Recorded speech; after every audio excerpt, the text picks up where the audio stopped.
どうも、白井です。今回は指名手配向けホタル入り光属性ビルドの解説です。ぜひ最後までご視聴よろしくお願いします。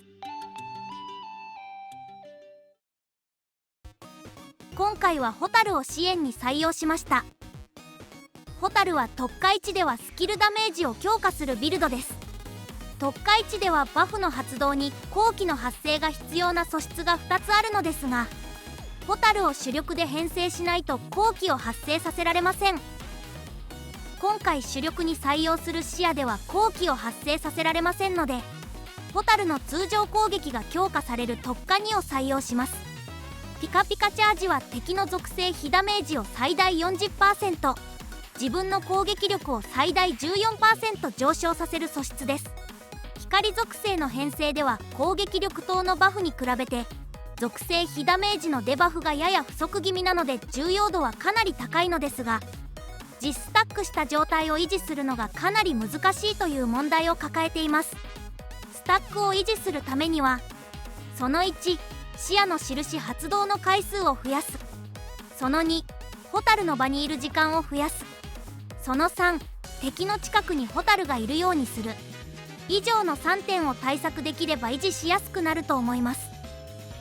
まず視野の印発動の回数についてですが、必殺技を使うぐらいしか方法がありません。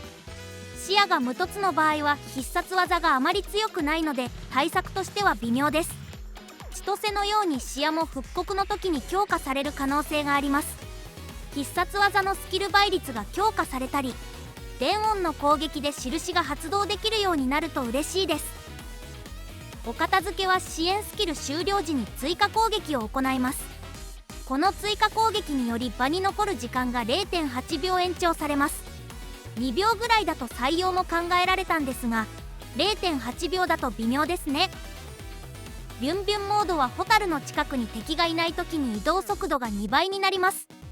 今回の指名手配のように敵が動き回るステージでは採用してほしい素質です。ここからはおすすめの素質を簡単にご紹介します。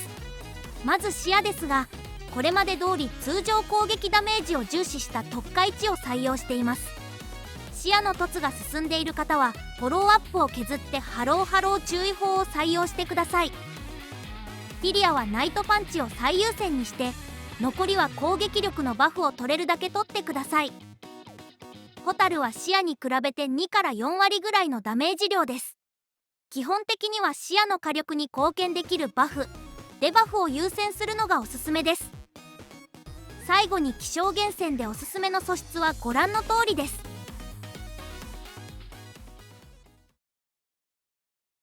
今回作成した記録がこちら。視野が無凸、ティリアが5凸、ホタルが1凸で全員レベル90です。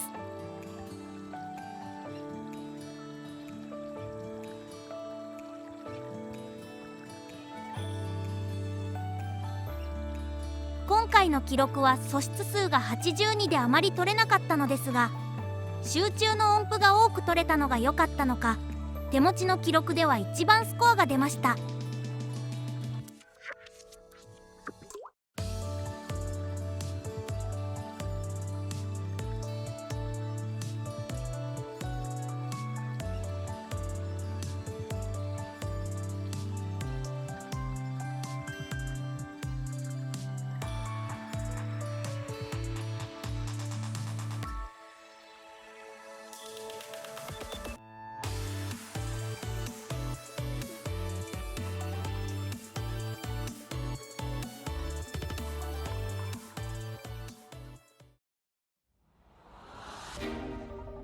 戦闘開始前に壁にティリアのスキルを当ててバフをスタックさせておきます。ダッシュキャンセルを密着して当てるためには壁際でブレイクする必要があります。最初の突進を壁際に誘導するためにエントリーポイントはステージの奥側にしましょう。今回の敵に限らず視野の場合は壁際でどれだけブレイクできるかが鍵になります。ティリアの繊維コブはブレイク中のダメージアップに使うのが理想ですが、壁際でブレイクするために先に発動させた方が良い場合もあります。私にはその判断をしながらの戦闘は難しいのですぐに使ってしまうんですけどね。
指名手配向けホタル入り光属性ビルドの解説は以上になります。この動画が皆さんの攻略の助けになれば嬉しいです。このチャンネルではこれからもステラ空の最新情報や攻略情報の発信を続けていきます。見逃したくないという方は今のうちにチャンネル登録と通知オンをお願いします。最後までご視聴いただきありがとうございました。あなたのステラ空ライフがより充実したものになりますように。